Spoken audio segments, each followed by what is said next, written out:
Enough is enough. Go home and stay home. If people do not follow these guidelines, we will put much more stringent measures in place. If you do not comply with these instructions, you could face serious fines and even prison time. So a clear a change, a shift in tone from the Prime Minister this week as the number of cases in this country continues to rise and the restrictions tighten. So is the government's message reaching Canadians? Are they doing what they're supposed to do? It's Thursday. I'm here with At Issue. They are doing their part and staying home. Chantal Hébert is in Montreal, Andrew Coyne is in Toronto, and Althea Raj is in Ottawa. Good to see you all. Appreciate you doing this via remotely. Let's start with some of those strong words we heard from the Prime Minister this week, a real escalation in tone from the Prime Minister. Chantal Hébert, what did you make of it? Did it come at the right time? Yes, because part of the issue is getting public opinion ramped up to accept those messages. So at this point, I think a lot of Canadians were ready for that tone. Two, I don't know about Toronto and Ottawa, but in Montreal, it looks to me like a lot of people are actually doing what they're supposed to do. The city is virtually empty. But three, there have been nice things and a lot of, I think, well-deserved credit given to premiers like François Legault, who has been talking fairly sternly about things like that for a while. Mm-hmm. So I think the Mr. Nice Guy thing in Ottawa was not necessarily the best approach at this point. And it came, Andrew, sort of about a day before the government decided that the Quarantine Act would be used and people coming back into this country would now face this mandatory isolation. Did those things all have to sort of happen, as Chantal points out, to get to that place?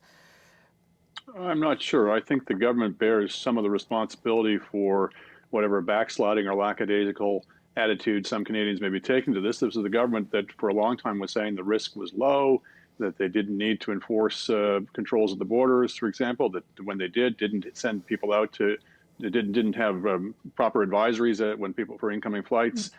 So they've now decided to get serious about it. They've now decided to slam on the brakes. They now want to look very tough on this. That's all well and good. But I think, as I say, they may be overreacting slightly now because they were underreacting before. Althea, what do you think? I think it's too early to say if they're actually overreacting because we haven't seen anything with regards to enforcement. And on the enforcement for a lot of the measures that they have announced in the past, it just wasn't there. You know, when they said there were going to be stricter border controls, when you went through the airport, actually, like, nobody asked you anything. And it was like, then a few days later, it was like just a form on the terminal where you like accept that you have read it and that, you know that the government wants you to self-isolate. I agree with Chantal that it took some time to get public to buy into the idea of a forced quarantine. That being said, it seems like the government's messaging doesn't necessarily match what its policy prescriptions are. You know, we had Chrystia Freeland this week come out and say, and actually the Prime Minister this morning as well, said this is going to make Canadians feel a lot safer.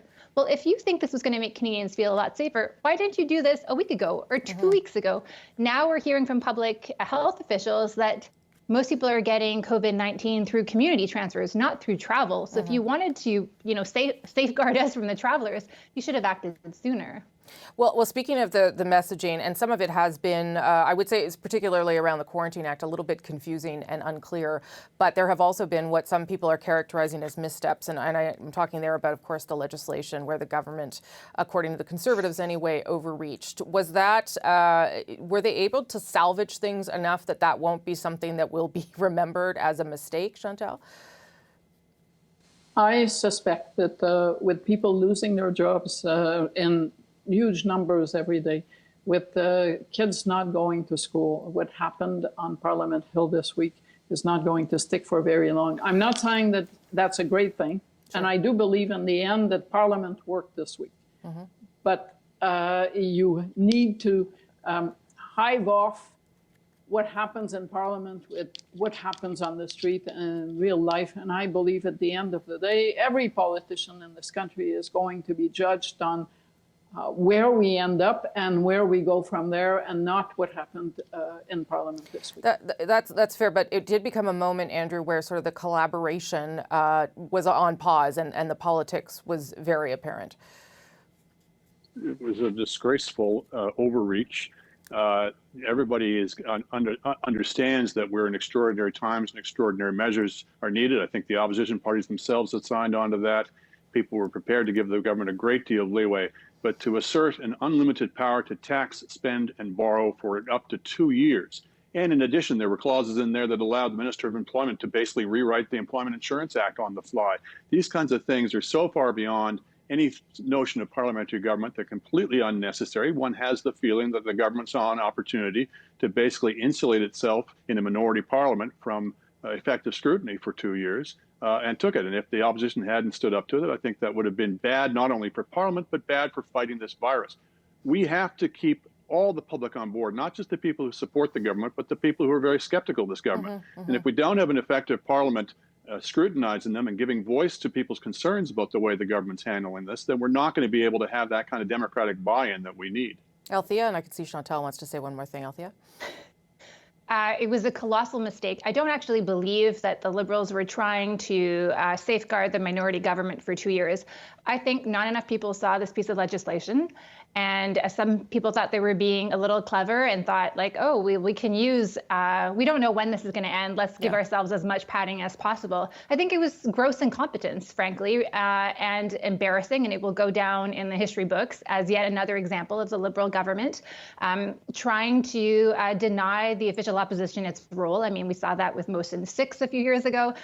So this isn't the first time that the Liberals have tried to shortchange Parliament. But they were on such a good positive course. You know, they were sending a government plane to pick up the leader of the official opposition and bring in everybody basically in Ottawa to sing Kumbaya. And we had, Chantal's right, we saw Parliament actually work well. The opposition leaked the content of the legislation. There was public outrage. The government scaled back. The NDP was able to say that they also influenced the government by having this $2,000 a month flat payment as opposed to going through the EI system, which is a modified version of what the NDP had been proposing.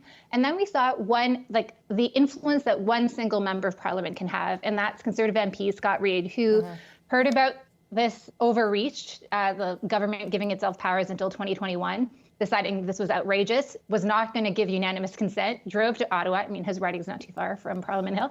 And then basically he convinced his own party to backtrack against a unanimous consent that they had given the Liberals 2 weeks ago. And so there is going to be more Parliament scrutiny on how the Liberals spend money because of that one MP, Scott Reid. Okay, last point to you, Chantal.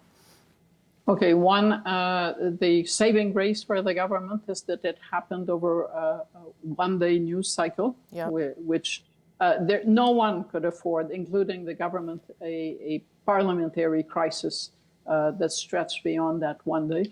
But I'm guessing the more disquieting thing is if you don't believe that someone sat in a room and thought, oh, we're going to get control of Parliament for 2 years, which I happen not to believe, it's more disquieting to worry that it's incompetence and / panic at work, and that is worrisome.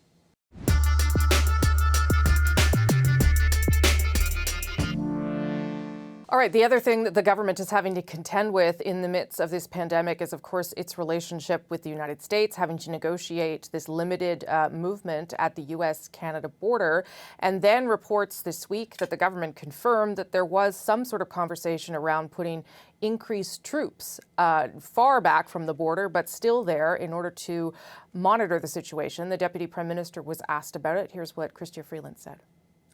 Canada is strongly opposed to this U.S. proposal, and we have made that opposition very, very clear to our American counterparts. So the president was asked about this on Thursday as well. He didn't seem to be very much in the know, but it is something that has been discussed clearly, that officials are discussing and that Canada is pushing back on. How much of an issue, I'll start with you, Andrew, is this, the prospect of a thickening border in the midst of all this at a time when the United States now has, at the time we're recording this anyway, the most number of cases of COVID-19 in the world? The most number of cases and the fastest growing outbreak in the developed world. So, if there's anybody who's concerned about people crossing the border, it should be Canada at this point. But this upsets understandings that go back decades, almost since the founding of the country between the two countries. So much of our relations depends upon mutual trust, mutual cooperation. The United States is as heavily invested in that as we are, or maybe not as heavily, but they profit from that as we do. Sure. So I hope the message, if there are saner heads around the president, I hope the message got through to them that this would not be viewed favorably and would, what does it say, lead to a lot of lack of cooperation on this side. It seems to be, in some ways, a largely symbolic measure too, Althea, because as Andrew says, it's unclear, what exactly the U.S. is trying to prevent, given that they are more in a crisis situation than we are for now, anyway. So what some sources in the government have told me is basically they believe that this emerged out of a discussion about the U.S. handling their southern border. Right. And so there's a discussion about sending more soldiers over there, and some people suggested, well, maybe we should send some soldiers up north too. It doesn't seem, and Chrystia Freeland said this, and those around the Prime Minister have said that there have not been discussions at the very, very senior level. So not with President Trump, not with Vice President Pence, not with Secretary Pompeo. And so perhaps by the Prime Minister being asked about this and coming out very strongly, and Freeland saying she thinks this would be damaging to the relationship, maybe there will be a climb down. People suggest all sorts of stuff, I think, and a lot of people are using this crisis to do things that they have always wanted to do. Sure. Maybe this is just, things are moving so rapidly that it's not, I think, unexpected that there may be crazy ideas floated. It's just whether they get enacted, I think. That's a bigger question. Yeah, Chantal.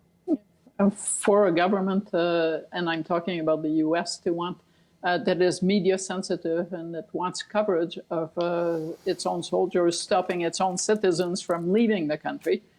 That doesn't sound like a very savvy move, because the notion that hordes of Canadians would suddenly want to leave a place with public health care to go in a country that has an out-of-control pandemic and no public health care, it kind of boggles the mind.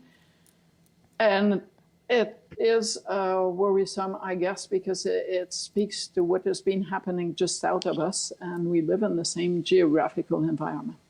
How much of an issue is that going to be over the next couple of weeks, Andrew, do you think, without us pretending to be public health experts? The travel now seems to have been largely locked down, but we also know that many, many people have returned over the past, week or so, including snowbirds who are in the United States. Well, and it's going to be even more of an issue as time goes on, because the outbreak in the United States is so advanced, and we've got our own troubles here. But the numbers are mounting so rapidly in the United States that I think it's going to be an increasing question as to how open we can keep this border as time goes on. When it really starts to peak in the United States, when the probabilities rise so much higher, from that somebody might be carrying it, it's going to be a real question for the government. And is it something that we can do without fear that we can't undo it down the road, Chantal? I'm not convinced that we can't undo it down the road. We just renegotiated NAFTA. Yeah. Clearly, the interest of the U.S. Is for a border to be pretty fluid. And that will be even more the case for both countries once we get through this tunnel. Because if you're going to kickstart the economy, you can't have a thick border between the two.